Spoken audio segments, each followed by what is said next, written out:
आज हम जिस चीज़ के बारे में पढ़ने जा रहे हैं वो है माइक्रोसॉफ्ट एक्सेल में फार्मूले का इम्प्लीमेंटेशन। यानी आज हम ये चीज़ देखेंगे कि किस तरह से माइक्रोसॉफ्ट एक्सेल के अंदर फार्मूलाज को यूज़ करके हम अपने पास अपनी डिफरेंट वर्किंग जो है वो परफॉर्म कर सकते हैं। ऐसा करने के लिए आपने सबसे पहले स्टार्ट का बटन प्रेस करना है और माइक्रोसॉफ्ट एक्सेल 2007 या 2010 दोनों में से जो मर्ज़ी ओपन कर लें। दोनों के हवाले से जो वर्किंग है आज के लेक्चर की वो तकरीबन सेम होगी। तो मैं यहाँ से एक्सेल 2010 जो है बेसिकली इसको ओपन कर लेता हूँ।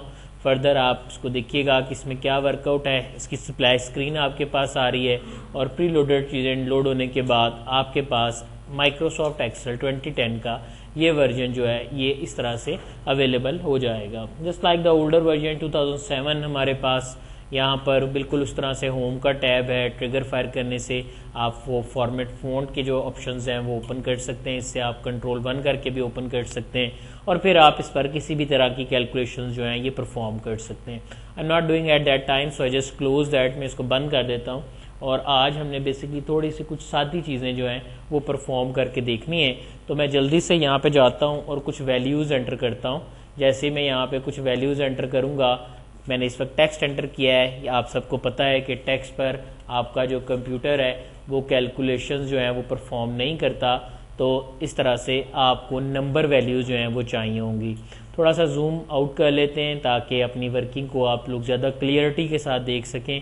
तो अब मैं यहाँ पर मेरे पास कुछ वैल्यूज़ आ गई हैं। मैं जल्दी से यहाँ जाता हूँ और कुछ वैल्यूज़ डमी सी वैल्यूज़ जो हैं वो मैं यहाँ पर एंटर कर लेता हूँ। जैसा कि आप सब देख सकते हैं कि मैंने यहाँ पे 9 वैल्यूज़ जो हैं वो एंटर कर ली हैं और जब मैं इन्हें जमा करूँगा तो 2023 जो है वो मेरे पास आंसर आएगा।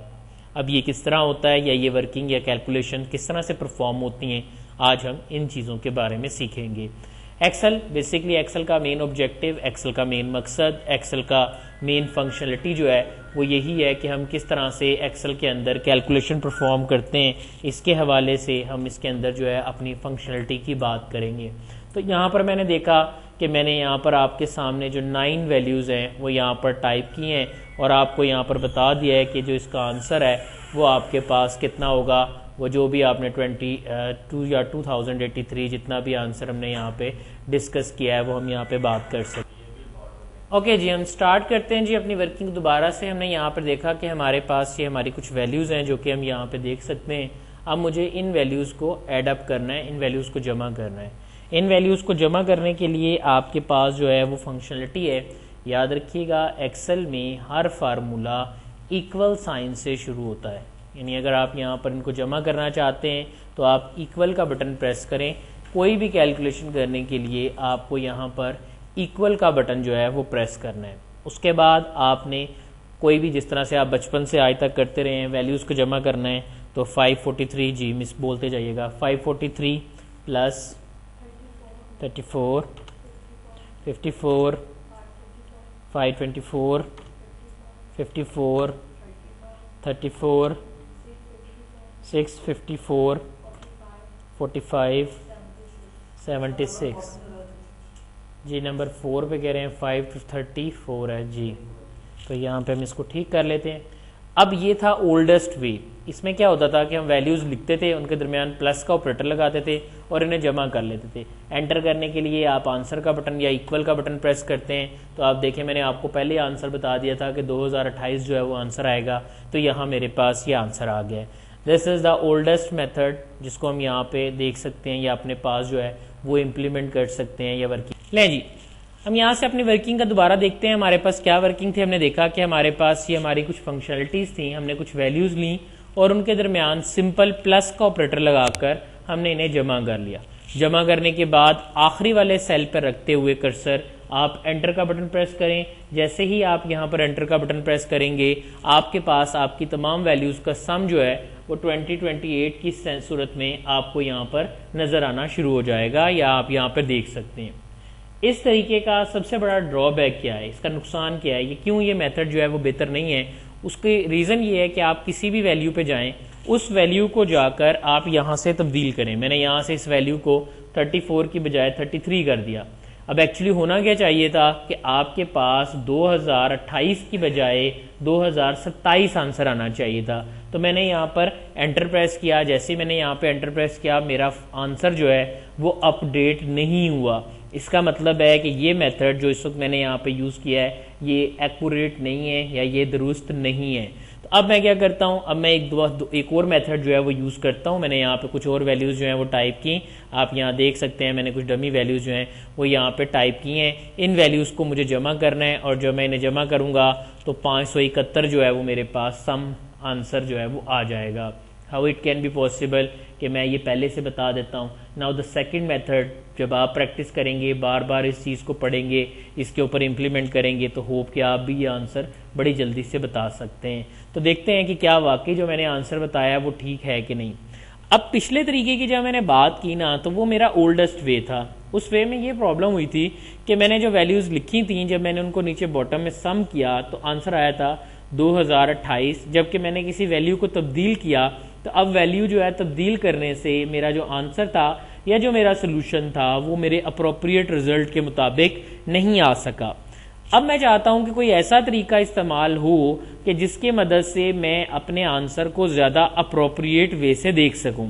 तो ऐसा करने के लिए मैंने क्या किया, मैंने यहीं कर्सर को रखा और इक्वल का बटन प्रेस किया। याद रखिए जब भी आपको कैलकुलेशंस परफॉर्म करनी है आपको इक्वल का बटन जो है वो प्रेस करना है। मैंने यहाँ पे इक्वल बटन प्रेस किया।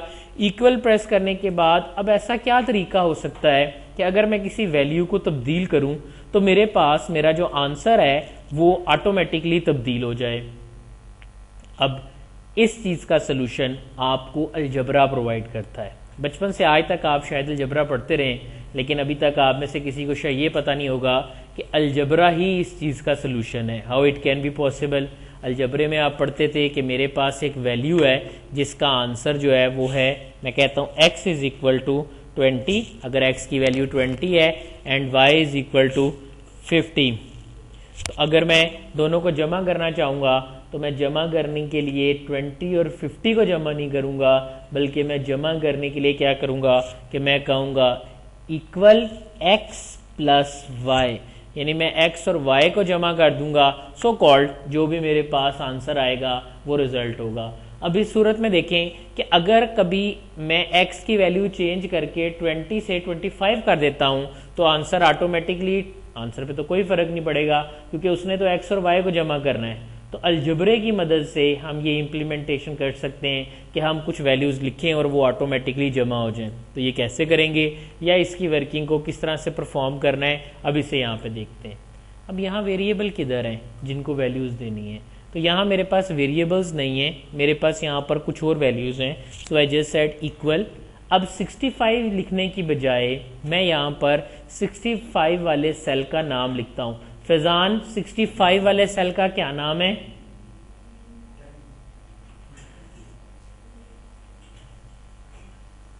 B1 इस वक्त सेल है जिसका नाम 65 है। तो मैंने यहाँ पे क्लिक किया, मेरे पास B1 का रेफरेंस यहाँ पर आ गया है, यानी 65 लिखने की बजाय मैं उस सेल का रेफरेंस यूज कर रहा हूं। Then I said plus, then 45, again plus, again 65, then again plus. और अब उसी तरह वैल्यूज लिखने की बजाय मैं इनके रेफरेंसेस जो हैं वो पास करता जा रहा हूं या रेफरेंसेस जो हैं असाइन करता जा रहा हूं।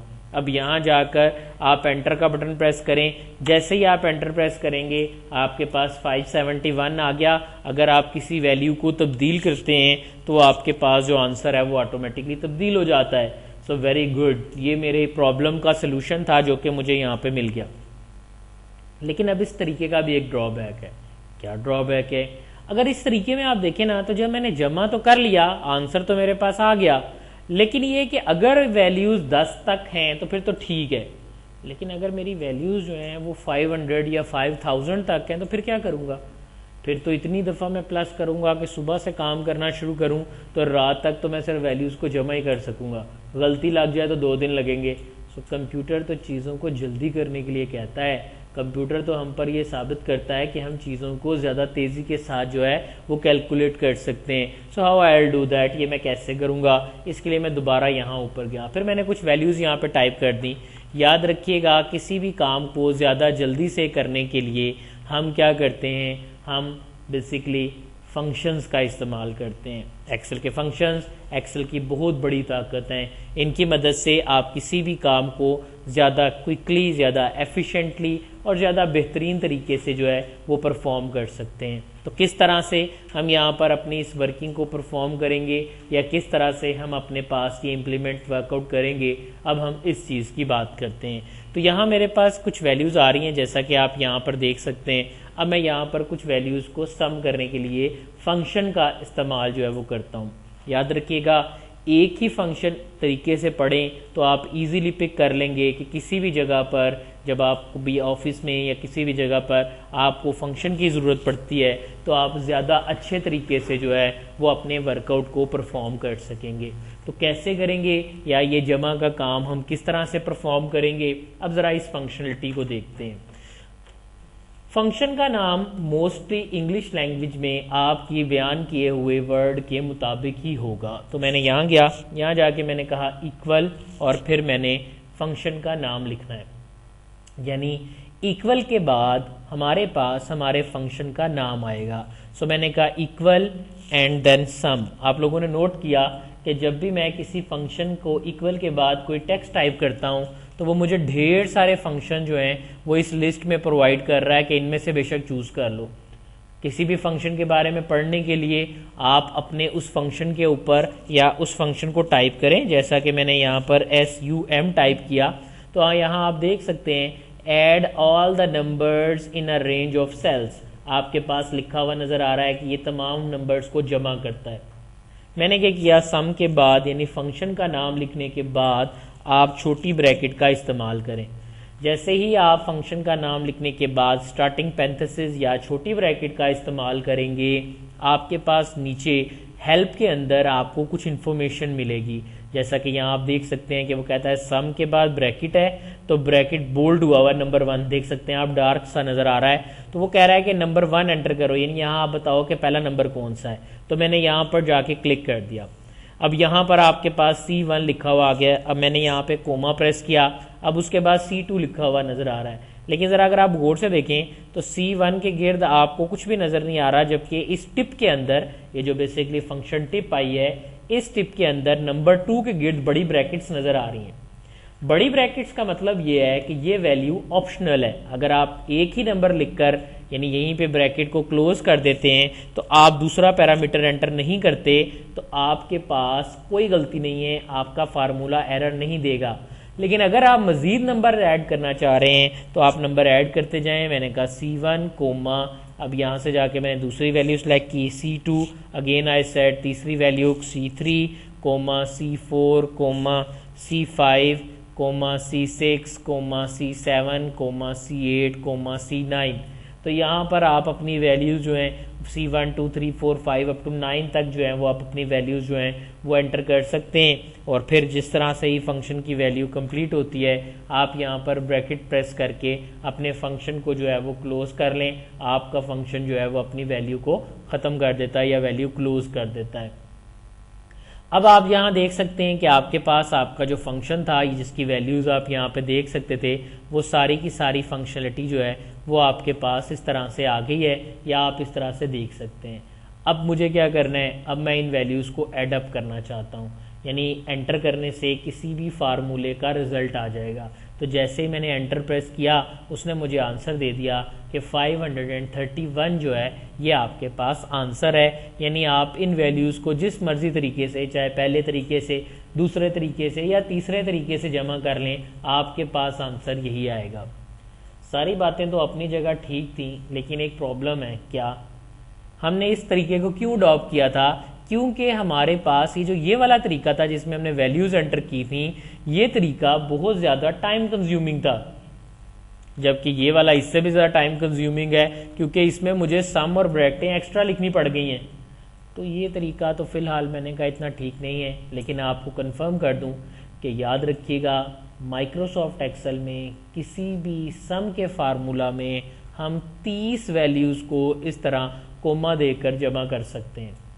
कोमे को कंप्यूटर की ज़ुबान में या एक्सेल इसे सेपरेटर के तौर पर काउंट करता है, यानी सेपरेट करने के लिए कि C1 पहली वैल्यू है, C2 दूसरी वैल्यू है, C3 तीसरी वैल्यू है, या and so on C9 ninth value है। हम इनके दरमियान कोमा इस्तेमाल करते हैं सेपरेट करने के लिए, इनके दरमियान सेपरेशन करने के लिए।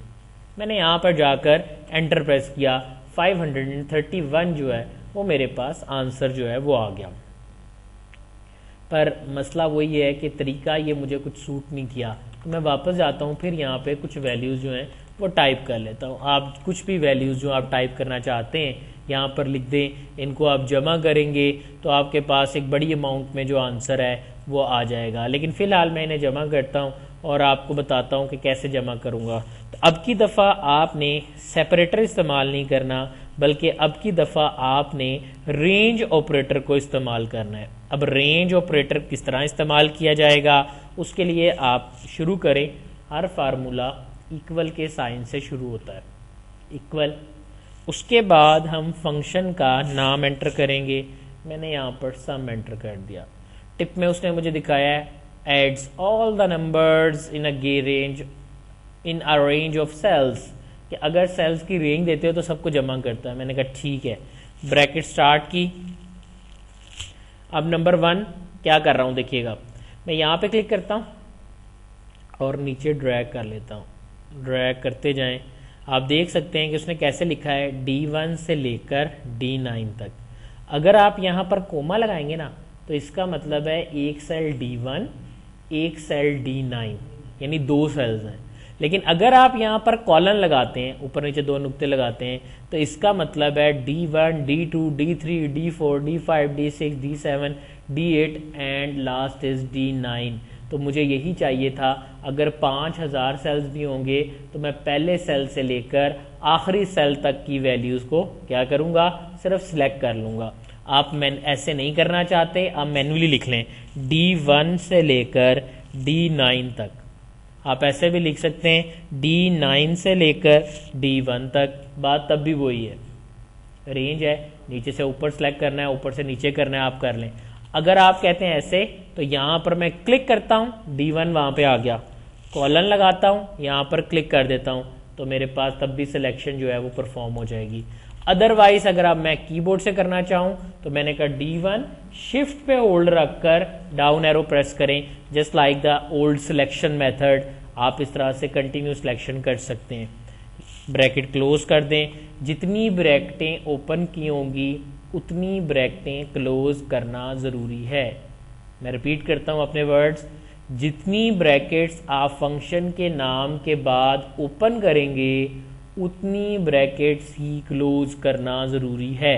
यानी D1 से हमने एक ब्रैकेट पहले शुरू की है, तो उस वक्त तक आंसर सही नहीं आएगा जब तक कि मैं ब्रैकेट क्लोज नहीं कर लेता। याद रखिएगा, फंक्शन के नाम के फ़ौरन बाद कम अज़ कम एक ब्रैकेट ओपन करना ज़रूरी है। आप अगर कोई और ब्रैकेट ओपन करते हैं तो उसका कलर ब्लैक से डिफरेंट होगा, और इसी तरह अगर मैं ब्रैकेटें ओपन करता जाता हूं तो आप देख सकते हैं कि तमाम ब्रैकेट्स के कलर जो हैं वो मुख्तलिफ होंगे। सिर्फ याद रखने का, क्लोज करते वक्त अपनी इनर ब्रैकेट के साथ सामने स्क्रीन पे देखें कि आपकी जो ब्रैकेट है वो ब्लिंक करती है, और ये मुझे पता चलता है कि मेरी लास्ट ब्रैकेट है। तो आप इस तरह से अपनी इस वर्किंग को जो है वो क्लोज कर सकते हैं। तो मैंने यहाँ पर जाकर ब्रैकेट क्लोज की, D1 से D9 तक जो मेरी वैल्यूज़ थी वो मैंने यहाँ पर परफॉर्म कर ली हैं। यहाँ तक क्लियर है जी सबको? Then I press the enter key, मैंने यहाँ पे एंटर का बटन प्रेस किया और आप देख सकते हैं कि आपके पास सम जो है वो बेसिकली 36,973 की शक्ल में आ गया है। वटएवर जो भी आंसर है 75 जो है वो आपके पास आ गया। यहाँ तक क्लियर है जी?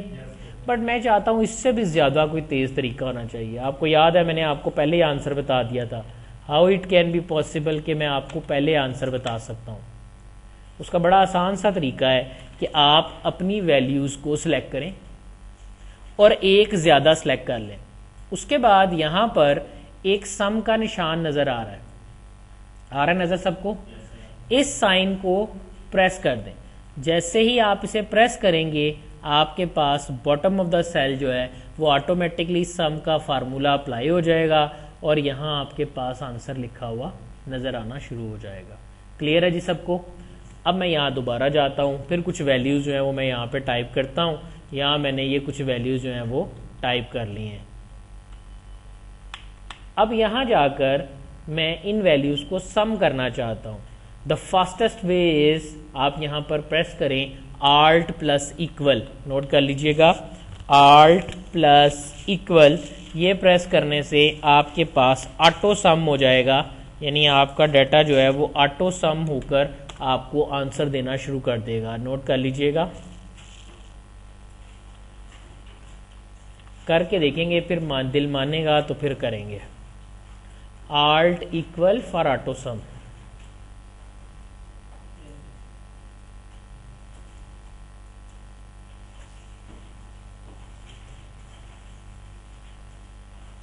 कर लिया जी नोट। अब यहां रखा कर्सर और आल्ट इक्वल का बटन दबाया। जैसे मैंने आल्ट इक्वल का बटन प्रेस किया, देखिए सब कुछ खुद ही लिखा हुआ आ गया। अब आपने सिर्फ एंटर प्रेस कर देना है, तो उसने आंसर शो कर दिया 512। मैं रिमूव करता हूँ, दोबारा देखें, आल्ट इक्वल एंटर, वो खुद ही ऊपर वाली तमाम वैल्यूज़ को सिलेक्ट करेगा और आपको आपका जो आंसर है वो रिटर्न कर देगा, आपको जो उसका सोल्यूशन है वो दे देगा। अगर आप कोई वैल्यू कम कर दोगे तो वो ऑटोमेटिकली सब्ट्रैक्ट हो जाएगी, ये देखो, ठीक। लेकिन अब मैं चाहता हूँ, मैं जुबानी कैसे बता दिया था पहले मैंने आपको, जब 8000 एंड समथिंग 82 हमने किया था, मैंने आपको पहले कैसे बता दिया। It's a very easy way. इस मेथड को कहते हैं रीचेक करने वाला मेथड। सिलेक्ट करें सेल्स को जिनको जमा करना है, ठीक है। मैंने सेल्स को सिलेक्ट किया जिनको मैंने जमा करना है, तो ये नीचे लिखा हुआ है कि आंसर कितना है। सम ऑफ सिलेक्टेड सेल्स इज 512। आप यहाँ पे देख सकते हैं नंबर कितने हैं, 9 है। तो इसका मतलब है कि अब आपके लिए आंसर बताना मसला ही कोई नहीं है, जस्ट सिलेक्ट करें और उसके बाद नीचे से बता दें कि 2822 जो है वो आंसर आ जाएगा। क्लियर है जी सबको? लेकिन ये इतना आसान नहीं है। अब ज़रा इसका एक वो कहते हैं ना प्रोमो देखते हैं। ये मैंने आपके सामने कुछ वैल्यूज़ लिखी, इनको सिलेक्ट किया, बताएं क्या आंसर था।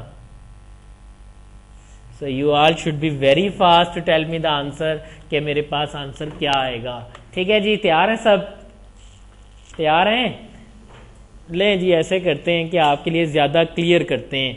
अब आप देख सकते हैं कि आपके पास ज़्यादा क्लियर जो है वो आंसर आएगा जब आप यहाँ पर देखते हैं। तो बताइएगा क्या आंसर आएगा। मैंने यहाँ पे कुछ वैल्यूज़ लिखी, बताएं क्या आंसर आएगा। अब सब नीचे देख रहे हैं, सिलेक्शन 9 लिखा 9 टाइम्स, 81 आंसर आएगा। सिलेक्शन ही की, नीचे देखी जा रहे हैं सारे, ठीक है, कि सिलेक्शन करूंगा फिर आंसर बताएंगे। सो यू शुड रिमेंबर कि आपने चालाक बनना है और मौके की नज़ाकत से देखना है कि कौन सा आंसर जो तरीका है वो आंसर देने के लिए ज़्यादा बेटर है। तो मैंने यहाँ पर ये 81 वाला मेथड जो है इसको चूज़ कर लिया है और आपके पास ये आंसर जो है ये आ गया। यहाँ तक क्लियर है जी सबको? यहाँ तक क्लियर? अब चलते हैं आगे। नेक्स्ट हमने किया कुछ वैल्यूज़ को जमा। अब इसी तरह ना एक्सेल में मेरे पास कुछ वैल्यूज़ है, लाइक मैं कहता हूँ मेरे पास है फर्स्ट वैल्यू, इसके बाद सेकंड वैल्यू है, और मैं चाहता हूं कि इन वैल्यूज़ को सम करूं, इनका डिफरेंस निकालूं, उनके दरमियान मल्टीप्लिकेशन निकालूं और डिवीजन निकालूं। अब ये काम मैंने करना है। अगर आप इस तरह करना चाहते हैं तो यहाँ वैल्यूज़ लिख लेता हूं। मैंने यहाँ पे कुछ वैल्यूज़ टाइप कर ली। अब मुझे इनका सम लेना है। मैंने कहा इक्वल सम ब्रैकेट स्टार्ट। अब ये तरीका अच्छा नहीं है।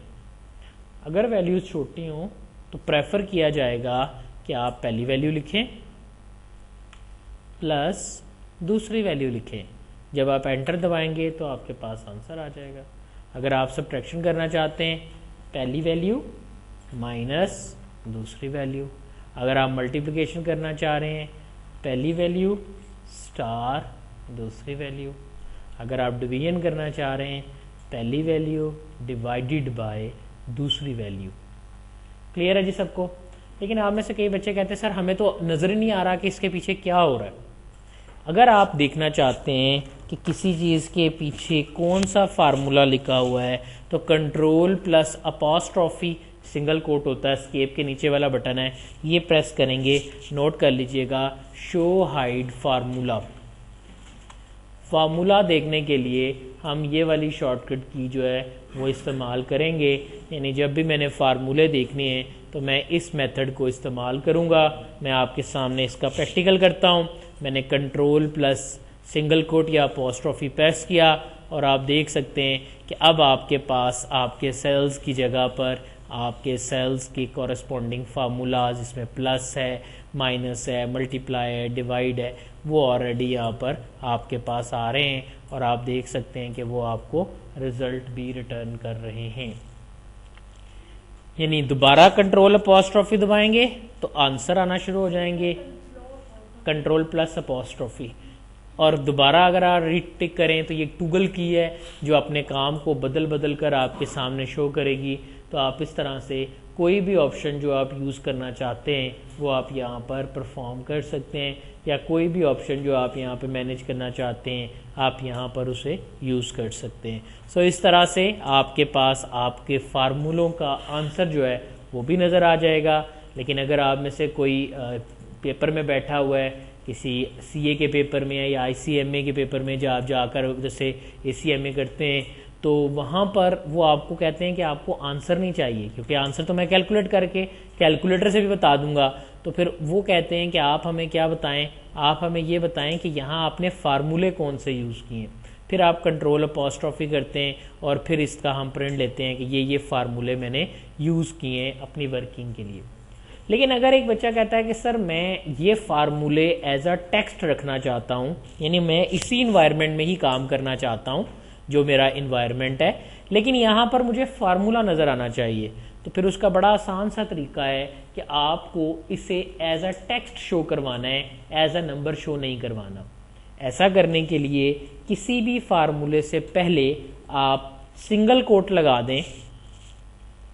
अगर मैं किसी भी फार्मूले से पहले सिंगल कोट लगा देता हूं तो वो टेक्स्ट में कन्वर्ट हो जाता है। आप यहाँ देख सकते हैं कि मैंने इन तमाम फार्मूलों से पहले जो है वो सिंगल कोट लगा दिए।